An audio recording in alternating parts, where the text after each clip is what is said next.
desire to become better. Better than who you are. You know, like Brad Pitt's done this. Well, I can do that bit better. You know, this person's really good at creating something. Well, I can do that bit better. And it's not having that ego, it's that drive to push yourself. Because you're not always going to be better. And that's not the point, but it's the drive to be better. That for me is addicting. I love it. The challenge, the aspects, the aspirations. I'm smiling to myself because we are very, very much similar in our drive. Yeah. In what we do. I'm just getting this up now, so it's not a problem. Just getting back to the consultancy project. So obviously we touched on Lancaster University. I'm a member of the CLERO, which is the College of Lived Experience Organisations. That's in partnership with Leeds Trinity University. So CLERO it's a partnership of like-minded LERO leaders and supporters who strive to showcase the importance of lived experience organisations within the UK. So on the back of that, I'm now talking with Preston City Council on developing Preston into a recovery city. So you've touched on this point before. I kind of want to just kind of hang around and hang on that point for a wee while.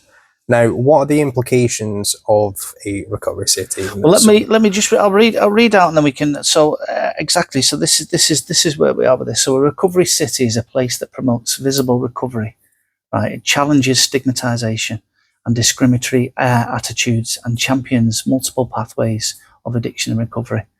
Okay, we want to create that safe space for individuals to meet socially, to interact, to feel valued and cared about. We want to break down the barriers to destigmatize the views of society about these individuals in recovery, and through doing this, the whole city will grow and benefit. Yeah, and that's one of the keys. So, on the back of that, I'm now working with Preston Wellfest to basically, I'm a member of the steering group. So Preston Wellfest, they're a network of health and wellbeing organisations that are based in Preston, coordinated by Lancashire County Council and the support of Preston City Council. So our aims are to provide opportunity for members to learn off one another, to share resources, to identify training and support needs, and through a range of events and activities throughout the year. We're looking at just providing that help and that support for people who are struggling. Just that knowledge. Again, it's spreading hope. It's spreading that hope. It's giving people, well, you know, what I want to learn about men's mental health and what to do. Well, this is what we'll do. We're just touching on one now, suicide prevention. I'm an orange button holder with Lancashire. As am I. And, you know, that gives me, it gives me the, how can I put it now? It gives me the confidence to be able to talk to people about suicide and where I've been and how it affected me and what were my thoughts going through it, what were my behaviours going towards it, and just to be able to give somebody that support, to be able to say, well, you're not alone. No, this is, you can talk to me, and you're in a safe space to be able to talk to me, and you're valued, and I'll listen to you, and I'll listen to you without any judgment. Yeah, because I've been where you have. Judgment's the most important aspect of having that conversation, because I'm scared of judgment all the time. Yeah. I've got an ego, I'm not afraid to admit it, but that ego keeps me in check. It's that drive, it's that addictive sort of progression. But at the same time, I am scared of judgment. What's that person thinking? What's he said? It doesn't affect me like it used to. To say that I don't care would be the wrong way of putting it. To say that I am not as bothered about it anymore is a better way of looking at it. Yeah, it doesn't affect you as much as it did. Yeah. However, judgment is scary. It is. I could walk into a room to deliver a session, and if I feel like I'm being judged, I'm not going to say a word. And I'm quite a confident individual, but for me to turn and go, if I feel judged, I won't say anything. It's quite big, and a lot of people feel that way. So having the staple of Preston as a recovery city where you can be safe to express who you are, talk through your challenges, talk through your issues, what's scaring you, what's making you feel anxious or depressed. It's got quite a large Massive. It's massive, this, for Preston. Absolutely huge. And I hope that the Lancashire County Council and Preston City Council in particular take it on board, because this is a massive opportunity to be able to save lives. Yeah. And make the lives of people who are struggling with addiction better. Yeah. And they deserve that opportunity. Anybody who's in addiction is not a bad person. No. They've done bad things, right? But they've only done bad things because they're putting a mind-altering substance in their head. It's a chemical. That's what it is. Any addiction, it's a chemical. So to be able to give them that hope, to be able to give them that possibility of, this is how we're going to do it. This is how we're going to support you. We're going to do this. We're going to do that. We're going to support you with this in a non-judgmental way. Mm. It's a no-brainer for me. People will feel like they can come forward, because I mean, especially from my own experiences, that there is that barrier, almost like, what's this person going to think? And I don't want to open up. And I mean, as a man, that is quite a big one. We've all done it, haven't we? We've all been there. Like, oh no, Joe Blogs is going to think that there's something wrong with me, when there isn't, in that sense. Something that I need a hand with, or that we can provide support with. That's not what you think. It's like, oh no, he's going to think I'm something wrong with me, and weak. Yeah, that's the key word. And nobody wants to feel that way. I don't. So if you can do it without that judgment, without that stigma, without that idea that you are weak, or you are, Joe Bloggs is thinking this, that, and that, it's better. It's more progressive. Better. Yeah. Massively progressive, because the more people that can come forward and have those conversations, funnily enough, turn into more people that can support others going through the same thing. You become that role model to somebody else, and you say, listen, I've been there, I can help you, I can help you up. It's going back again on what we were saying before. It's becoming that inspiration. That inspiration. Where you've been with the no carpets, the no cooker, or at the rock bottom with nobody to go to or to turn to.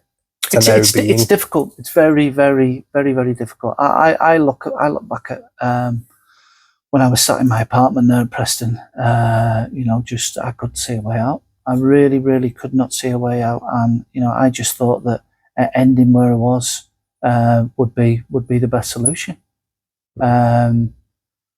It's just when that happens, people say that you hit, to recover from addiction, you hit your rock bottom. I hit my rock bottom. It doesn't always happen, but I hit my rock bottom there. And I just dusted myself down and thought, well, do you know what? I need to do something about this. Yeah. I need to be able to, I don't deserve to feel like this. No. And it was a choice, nobody forced me to do that. It was a choice, but to be able to help others now and be that inspiration, you said before, to be able to say, well, yeah, this is how you do it, and I'll support you all day long. We run a separate Facebook book group. We've nearly 800 people on there. Good. We started off 2 years ago, and obviously not nobody. So you've got 800 people who are talking recovery, they're helping, they're supporting, and you can't do recovery on your own. No. You've got to be around like-minded people. I mean, I look at things a wee bit differently, because my main background before coming into here was engineering based. Yeah. I like planes. I like figuring out how the hydraulics work, why that flap's going that way and that flap's going that way, how the aerofoil kind of affects science, air pressure, all that kind of stuff. I'm all for it. So that's what I studied. So I look at mental health as though it's an engine, right? If your engine isn't well looked after, it's not working. You're only going to get so far before that engine goes bang and you can't go no further.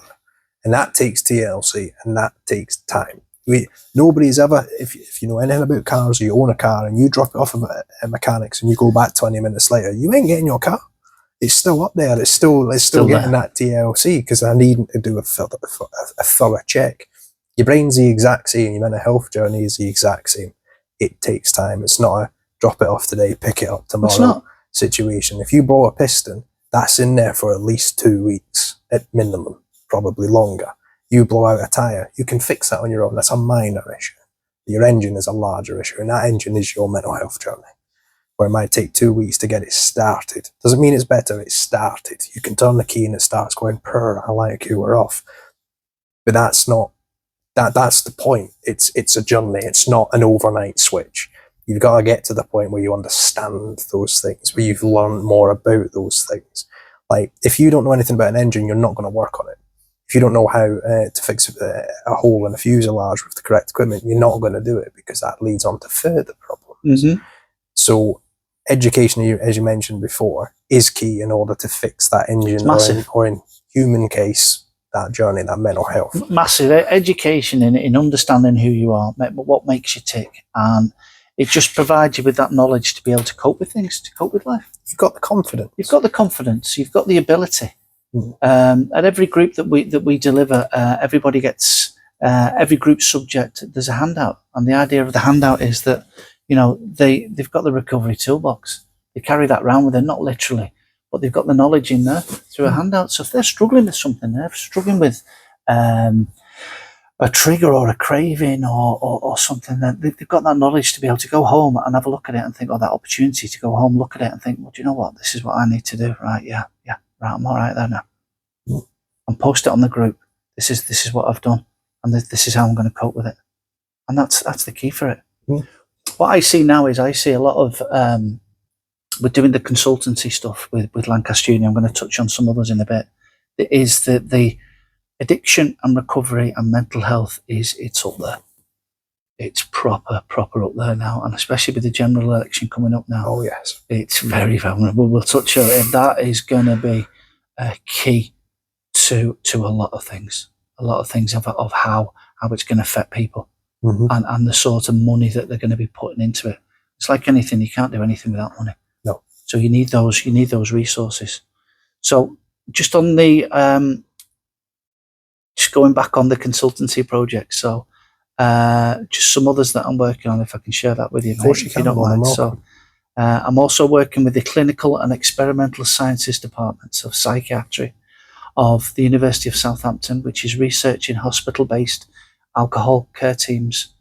The idea of that is to try and fill the gap in having a network that voices needs of alcohol patients in hospital.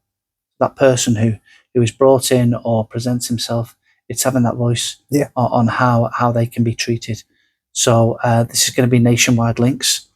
I've also going to be delivering various workshops, training on addiction and recovery and behavioural change to the wellbeing students of Lancaster University.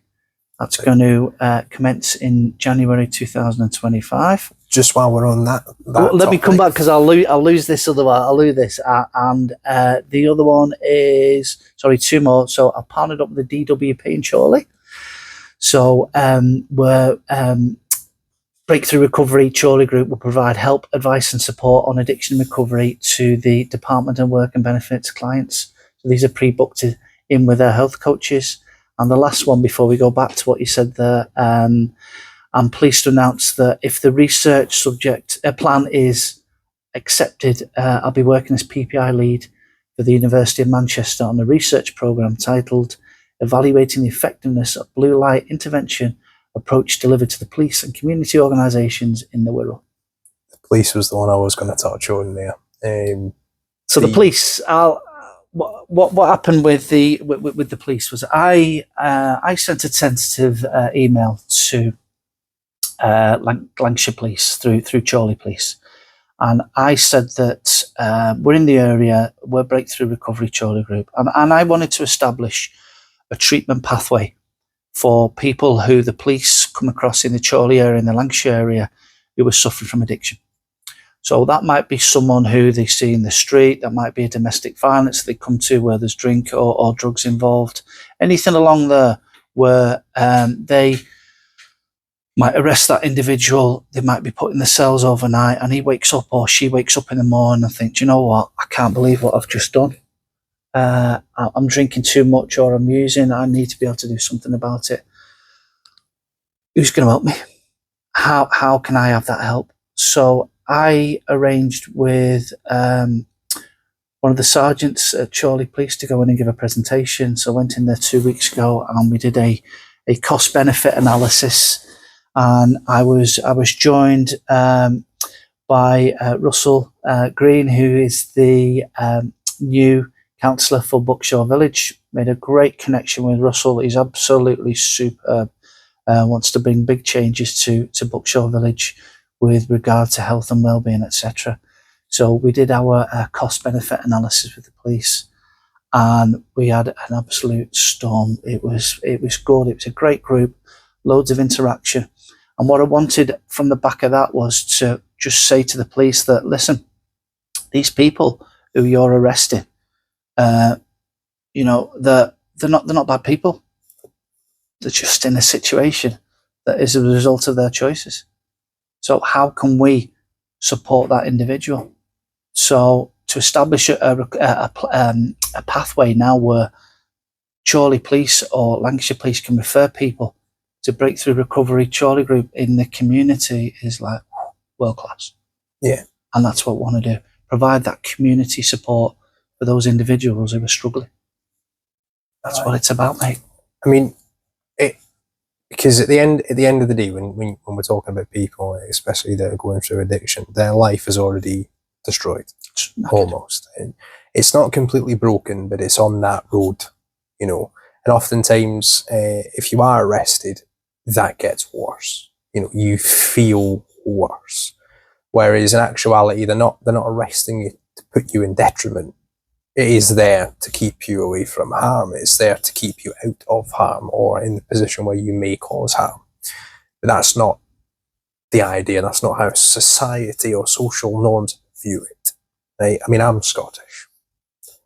We have a very high opinion of how that works. And in Scotland, we see it every day. It's massive. Addiction has ruined many, many people's lives. Friends that I know in Scotland have been through it, and there's not much. So being able to access the police, who are in some cases the first point of contact for somebody in a form of addiction, it's massive. Of course it is. One could even say potentially life-changing for the good or the bad. So being able to have that referral pathway, much like we would like to create with teams for community roots, so people have that community-based asset and resource for them to access, that is free, that is non-judgmental, that is there to support you on that recovery journey, is absolutely huge. It's huge. It's life-changing. It is life-changing.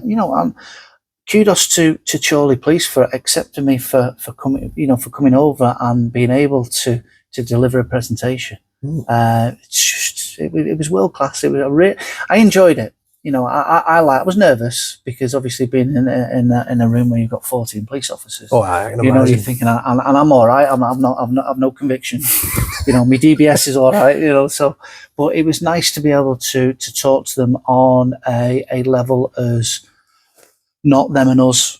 Yeah, we were all in there as a result of we want to help people. We want to change the community or support the community within the Chorley area, and that was the idea of the meeting, the presentation. On the back of that, I'm hoping to go in and present to a few other arms of the police, which is something that we're in talks with now. So it's just about bringing that addiction and recovery to the forefront of people's minds, to be able to say, yeah, this is who's in the area. This is what we can do. And Chorley Football Club. I'm a steward at Chorley Football Club. I've got their little match day. They'll go mad because they don't know I've got this, but they've been fabulous. But when I moved back to Chorley, I didn't have hope. I didn't know what I was going to do. And getting back to social media and the benefits of social media, I saw a post on Facebook: stewards required, Chorley Football Club. I thought, you know what, I'll have a bit of that, but I didn't want to tell them I was in recovery from addiction. So, second game of the season, they put me in charge of the bar. Well, that's like putting the fox in charge of the chickens, isn't it? And I was in there, and I was sweating, I was full of anxiety, I was shaking, and I hadn't got to the stage in my recovery where I felt confident enough to tell people that I was in recovery. Yeah. The following week, I went in to see them, and I said, listen, I'm in recovery from addiction. I'd rather you didn't put me in charge of the bar. And they were absolutely fabulous. And they said, well, we won't. And you go back, well, you fast forward three and a bit years. Now I run my groups from there. I'm a steward with them. And I'm pleased to announce that I'm now going to be sponsoring the club with a pitch side advertising board. It's that journey that we keep going back to. It's that journey that if I can do it, anybody can do it. I mean, the idea of being able to say I've hit rock bottom. That was then. This is now. That I mean, I said it last week. A book's got a start, a middle, and an end. Yeah. The middle bit is the juice of that story. It's the chunky bit, the fun part. Yeah. You get your introductions at the start of the book. I build your excitement. Then you're getting through the meat of the story, the big chunky exciting bit where all the action takes place, where all the exciting developments take place, character development happens. You get to the end of the book. Now let's just say we rip out the 800 pages in the middle. Let's talk about the Harry Potter book, the big one, the ones like that big. You rip out the main part of that book, the book becomes this big. You read it in 20 minutes. That's boring. That's very boring. You basically find out who Harry Potter was. You find out he's done his bit, but what was his bit? You've removed it. It's boring, right? Let's put it back in and make that the mainstay. Yeah. You can't it's the have juice in it. It's the that recovery journey needs to have its character development part. You know, it's juice. It's exciting bit, so that when you look back on it, once you're somewhere near the end of that journey, it's like, oh, damn. And you feel great. You feel like you've succeeded. And that's what the main part about recovery for me means. It's building up that journey. And a journey, as I keep saying, can take 10 years, 5 years, 2 weeks, 3 weeks, 2 days, 1 day, 30 minutes. There's no set time on that process. there's no set time. People get to a point where some people, they've got to want to change themselves. That's the key. Doing it for a family member or doing it for work, or I did it initially for work because it's a massive part of my life. And then I ended up changing because I wanted to change. I did it for me. And that's what people have got to realise. They've got to want to do it for themselves. Yeah. And once they decide to do it, then I provide them with the maintenance. I provide them with the motivation. They get into the maintenance stage, and it's just keeping that going. It's keeping that, doing the practices, practicing the right things, having that structure, getting up in the morning with that sense of purpose, knowing that this is what I've got to do. I've got to do A, B, C, and D today, and then that'll bring me to, I can rest me head on the pillow tonight, knowing I've done what I wanted to do. And it's just building up those habits. I mean, I've got a notepad at the side of my bed that's very specific in its purpose, right? It is one of the branded pads because, I like working on my brand. But the point is, it's a target book. So I know that I wake up at 4 o'clock in the morning. Have I done my run yet? Okay, no, I need to go and do that. I'll go do my run. I'll come back. I'll take the box. Right? Have I made my breakfast? No, I need to go do that. I'll go do that. Come back, take my box. And then when I come back at the end of the night and I've had like a rough day or a day that's kind of bit me down. Oh, what's this? Oh yeah, I've done that this morning. Okay, brilliant. I'm quite happy with that. So it's bringing it back a bit. Small, achievable targets that you can look back on for a bad day. I actually went for a run this morning. I'd done some physical activity. That was quite hard, but I did it. I couldn't be bothered eating this morning, but I made breakfast. Feel good for myself. I got energy for the morning. Yeah. And you feel better again at the end of a bad day. And that's the whole purpose of that notebook. And it stays there. It lives on my nightstand. It doesn't move. I've got the same. But when I was in me madness, it was I'd have a notebook there and I'd wake up about 3 a.m. and I'd write down, order 20 ton of sand because I'd forgotten about it. It works both ways. It works in both ways, yeah. It's repurposing something for a different purpose. So that notepad, it's just a target book. And if you call it a target book, there's a target book. That's all you need to worry about is those targets. They're not massive. They're small and achievable. Achievable goals. Because if I was to write a get promotion at work and become the leading marketing individual in the entire of the UK, that's not an achievable goal that I can do in 20 minutes. That's 20 years. Yeah. But that's you managing yourself. And that's the key. It's we get so caught up with everything that's going on in life and, all the expectations of people. Little things, little wins. Because for me, that book are my expectations, not society's, not work's, not my friends, not the dogs, not the neighbours, not social medias. They're mine. I expect that I would like to go out and do a run. Okay, I've done that tick. That they're my targets. That's for my development. Not work's, not anybody else's, mine. So that's my achievement. I've done that. You can always look back on it. I got page after page of things I've just ticked, and it can be random. I'll put a pair of socks on this morning. You know what? Yeah, I'm going to note that down in my book. It sounds silly, but it's an achievement. It's achievement. Because some people, they struggle putting shoes on in the morning, getting out of bed. Those are things that you can put in the target book and say, look, I've done it today. Nobody ever needs to see it. But Great advice. You need to know it. Yeah. You know it. You see it. That's what's important. And if you want to go show somebody, the book's not for you. Yeah. That's the best piece of advice I can give folk. That book saved my life. Yeah. It still does. Yeah. So I like my book. Book metaphor good. Mate, keeps you safe, and that's the key, isn't it? It's doing whatever it is to benefit you. Yeah, exactly. As an individual, and I say that in the groups, and it's one of my favourite sayings: selfish in addiction, selfish in recovery. You've got to do what's right for you. Yeah, because you're the most important person. You're number one. You're number two. Number three. Because without you, you're not a wife. You're not a husband. Your kids haven't got a mother, they haven't got a father. You haven't got a job, you've nothing. No. So without you, you've nothing in your life. So you've got to make you priority, number one, and then everything else falls into place. The easiest way I think about these things is what employers, annual leave became mandatory for all employees for a reason. And the reason is taking time out. Mm-hmm. For you.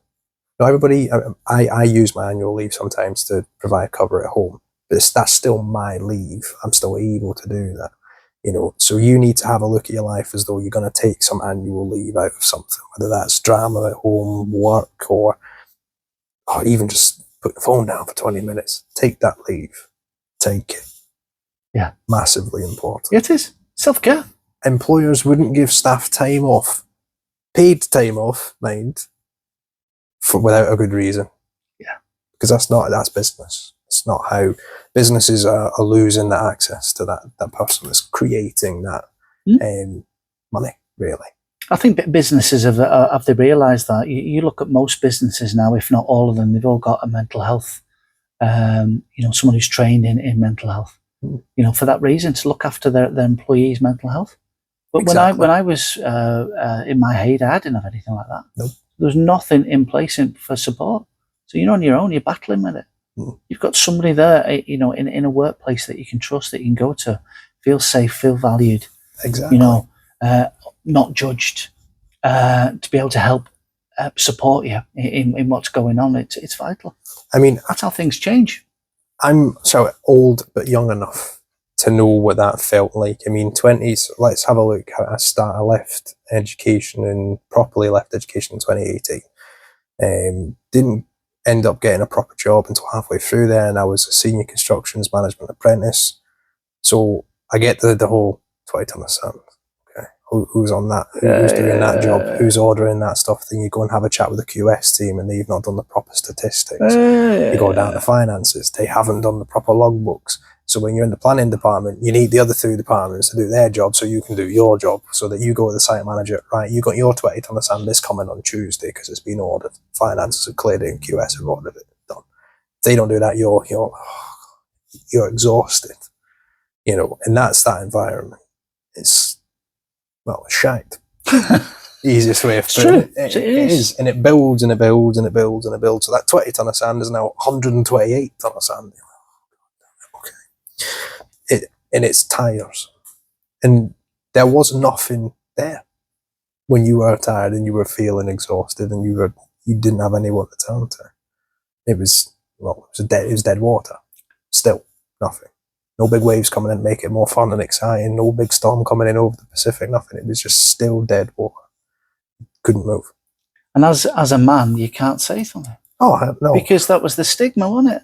In that office, it was lad banter all the time. It was somebody coming through the door and I was the young apprentice. Oh, tell them off. Yeah. So I told them off. Yeah. And that set the precedent. And it's like, that's funny at the time.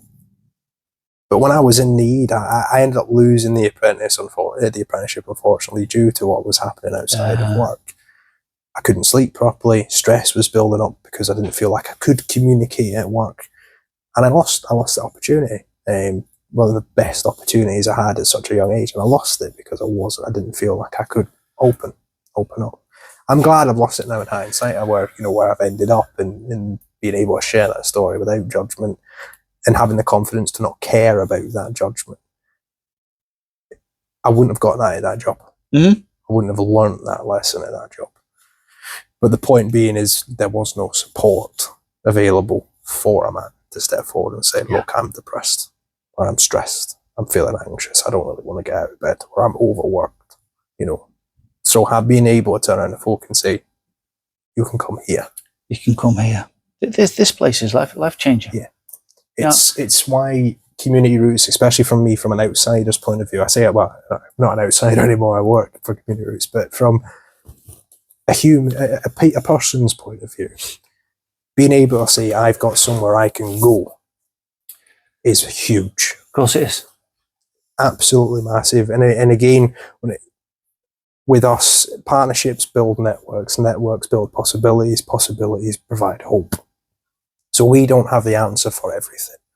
We're a lived experience led service, so we can cover things that we have that lived experience of. And that's why co-production for us is massive, because I can't tick every box. Other members of the team, we can't tick all the boxes. Co-production allows us to bring those stories to the forefront and share them. But then again, co-production is only going to be able to allow us to provide so much. So we reach out to partners to co-produce more offers with those partners' lived experience. So that's why when you reached out to us and said you'd like to provide the group services for us, it's massive, because it's building that network. It's saying, okay, there's an issue here. I'm struggling with my addiction. It's fine. That's it. Pop in on Thursday and have a chat with Breakthrough Recovery. I mean, we discussed it before. Change Go Live, massive in the central and west area. They came in asking about those sorts of things the other day. Now, I can market to the cows come home. That's not the premise of it. I'm not an expert, either through lived experience or profession, but I know someone who is. Mm-hmm. And it's being able to grow their network while growing our network, not because it makes us look great, but because it's providing that support to the people that need it. Individual. It's the hope. It's the hope. Yeah. So it's why I was so keen to stay in this team, because I want to be involved in creating that spider web network, if you will, through marketing, not only just for us, but for external services that are looking to support service users, because it supports the service user. They're not accessing services. Staff feel better. Yeah, it's got a knock-on effect across the whole system. You look at prior to this, I've been here all morning, haven't I? Me and Ricky. So we've just undertook some training, deaf awareness training. So my mum was deaf, and it was something that I hadn't learned British Sign Language. I hadn't done anything about it. I could communicate, but only communicate just on little things, not on major things. So I wanted to do some training. So obviously I've been there this morning with Ricky, and without this place, I'd have never done that. And that leads on to British Sign Language training next week. And this is what it's about. It's about having that hope to say, well, I can do this. It's going to value my business, to be able to talk to people who are deaf, who are in addiction. And it just helps. It helps everybody. And that's what we need. It's that network. It's the network. Opportunities. Yeah. Keywords for us: hope, opportunities, and peer lived experience, peer support, professional experience. All those kinds of things, they carry meaning for a reason, because they are network opportunities for people to access and improve their own general well-being. It's why, thanks to the team for supporting me for the time that I've been here. I'm now moving on to do a multi-level marketing apprenticeship. So that well deserved as well. That idea of creating a network now becomes a reality. That for me is a passion project. If you're working towards your passions, how can you call it a job? It's not a job, isn't it? If you do what you love, then you love what you do. No. Like, I'm a carer. I've been a carer all my life. So to say that I don't care is the wrong way of putting it. I care enough to try and do it. This place is life changing. It really is. It's helped my business grow. The fact that I'm able to say that I'm working with you guys, and the courses that you do, they're just exceptional. British Sign Language, deaf awareness, everything else that goes with it.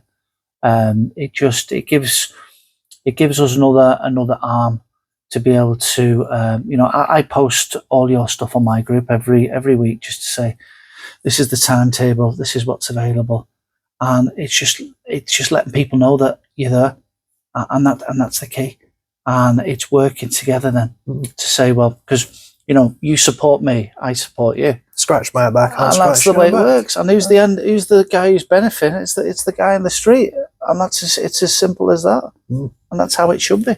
Working together, collaboration and partnership. Two big things across the entirety of just being a human being.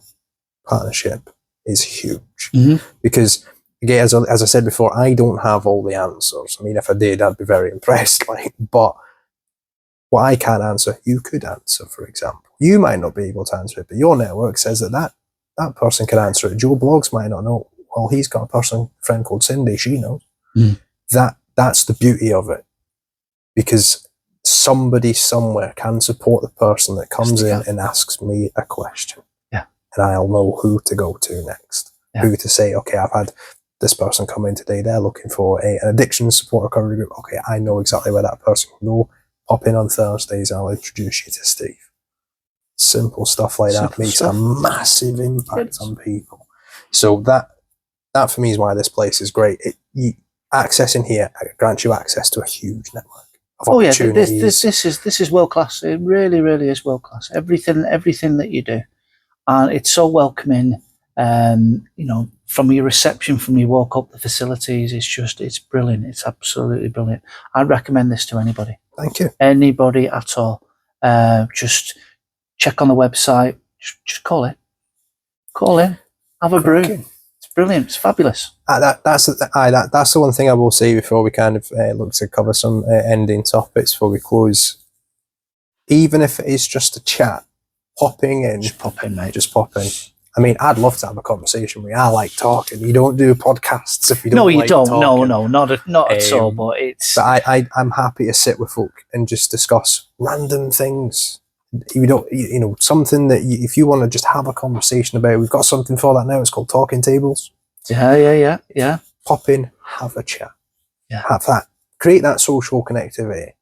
You don't need to knock on Jimmy's door. Our door's always open. Always open. We've got set times, but it's open during those set times. You can just walk in, no booking, no phone call, just pop yourself in. Somebody will be here to have a conversation. And it could help save your life. Yeah. That's the way you got to look at it. Massive implications for your well-being, recovery. Yeah. Well-being journey, recovery, addictions. Those are things that you can get support with. So we're here to provide. Fabulous, mate. Lovely. Anything else you'd like to say, Steve? I don't think so, mate. I think we've covered everything, have we? Cracking stuff, yeah. Listen, young man. Absolute pleasure. Thank you very much. Thank you. Thank you. Loved it. If you'd like to find out more, folks, about Breakthrough Recovery, Steve has now also done us a very beautiful case study, and that'll be going live on the website. So please do head over to our partners and have a listen as to how Steve has felt as though we've impacted Steve's business. And I can say for certain you've certainly had a massive impact on ours, creating that network, like I said before, giving more opportunities. It's been an absolute pleasure to have you on. So it's a pleasure coming here every week. I look forward to it, and it's wonderful. You're great guys. Everyone who's involved with you. So brilliant, mate. Lovely. Thank you. Lovely. Thank you, sir.